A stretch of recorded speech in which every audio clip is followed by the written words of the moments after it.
Hey class, how y'all doing, man?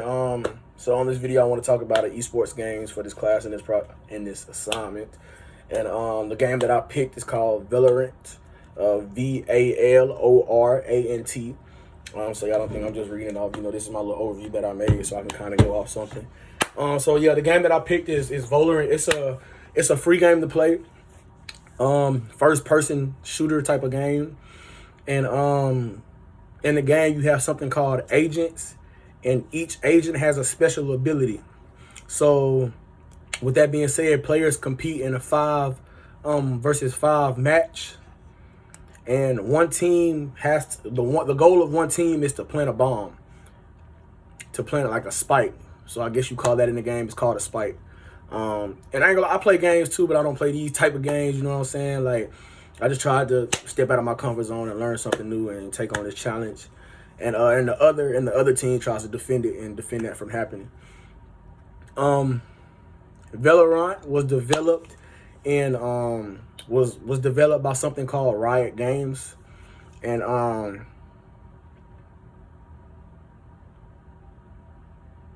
it was first announced in 2019, I think. And I know I just gave a long pause there. I was really just thinking. It was first developed in 2019.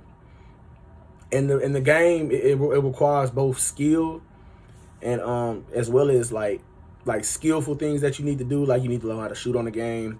You need to know how to like think strategically, because you're not just like with games like this. And I can say personally, you're not just playing the game just to play the game. You're actually thinking. You're thinking how to win. You're coming up with strategies and things of that nature. And then you also learn how to operate off teamwork. You know what I'm saying? Because teams, you have to work together. You got to manage your resources, and you got to know how to use the different abilities to be able to get the best outcome. Now I'm going to talk about the current player base. So Valorant has grown to over 14 million active players today, in today's time, which is crazy. And the game attracts just a wide range of players. It's just not just one specific type of player, not just young kids, not just old guys, old girls, young girls, like things of that nature. Like, it got a wide variety of players. And yeah, that's what I want to talk about on that. The popularity and the geographic reach. I would say Valorant is pretty popular worldwide, if I'm being honest. That's kind of what I got from it. It's really popular in regions like Europe, South Korea, North America, if I remember correctly, Brazil, and Brazil. I think if I'm correct, Brazil is the place that has the strongest fan base for the game. So yeah, that was interesting to find out. And also India and South Asia, they're growing fast in the interest of that game as well. Major tournaments and events. The main esports event for the Valorant is the Valorant Champions Tour. I had to look at my computer to say that. I'm not gonna lie, I didn't know what to say with that. But the abbreviation from it, what a lot of people call it, is called VCT. And it's a global tournament series with regional events leading up to the World Championship. And the VCT has become very popular. It's become one of the biggest FPS first-person shooter tournaments, and it has millions of viewers, and you get prizes for these type of things that you win and you can get something up to $1 million, which is crazy, just for a video game. And then I want to talk about revenue and economic impact.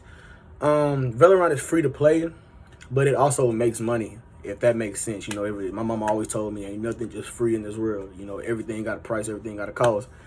But players can buy cosmetics to customize their agencies and their weapons.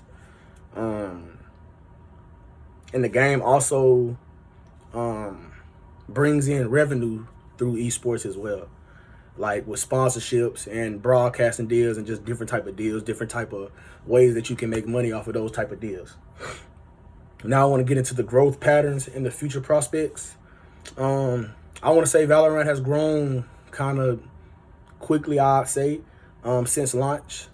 Riot Games kind of regularly lets off or releases new agents, maps, and game updates that can keep these players interactive with the game, so they can make sure that they don't get bored.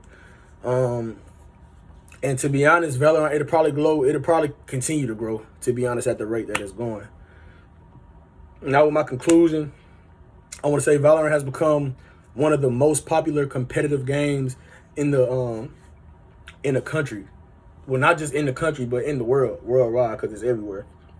And thanks to like things like a mix of tactical, like with gameplay and like characters and agencies and different things that you can do with the game, you know, this causes for a growing fan base, because it's different things that you can be interested in. It's not just centered towards one audience, which is, I feel like, is the best type of games. You know what I'm saying? And I'll say that this game is it's set for a long-term success. You know, some games come out, you play them for a little bit, and then that's that with the game. No, I feel like this game is set for a long-term success. And I would say it'll probably remain a key factor, you know, in the gaming world and in the esports world as well. And that's kind of what my video was over. That's kind of what I looked into. And I appreciate y'all for listening.